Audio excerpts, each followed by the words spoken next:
Yangtze চীনের মধ্য দিয়ে প্রবাহিত ইয়াংজি নদী পৃথিবীর দীর্ঘতম 10টি নদীর মধ্যে তৃতীয় স্থানে রয়েছে। এর দৈর্ঘ্য ৬৩০০ কিলোমিটার।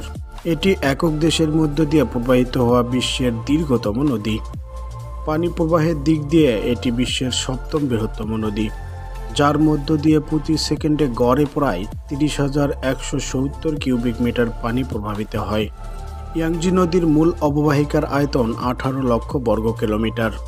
নদীটি তিব্বতের ট্যাঙ্গুয়া পর্বত থেকে উৎপত্তি লাভ করে চীনের প্রায় ৮টি প্রদেশ ও ২টি স্বায়ত্তশাসিত অঞ্চলের মধ্য দিয়ে প্রবাহিত হয়ে সাংহাইয়ের নিকটবর্তী পূর্ব চীন সাগরে গিয়ে মিশেছে।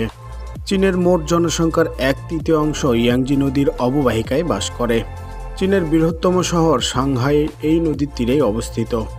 নদীটিতে বাঁধ দিয়ে নির্মাণ করা থ্রি জজ ড্যাম বিশ্বের বৃহত্তম জলবিদ্যুৎ কেন্দ্র।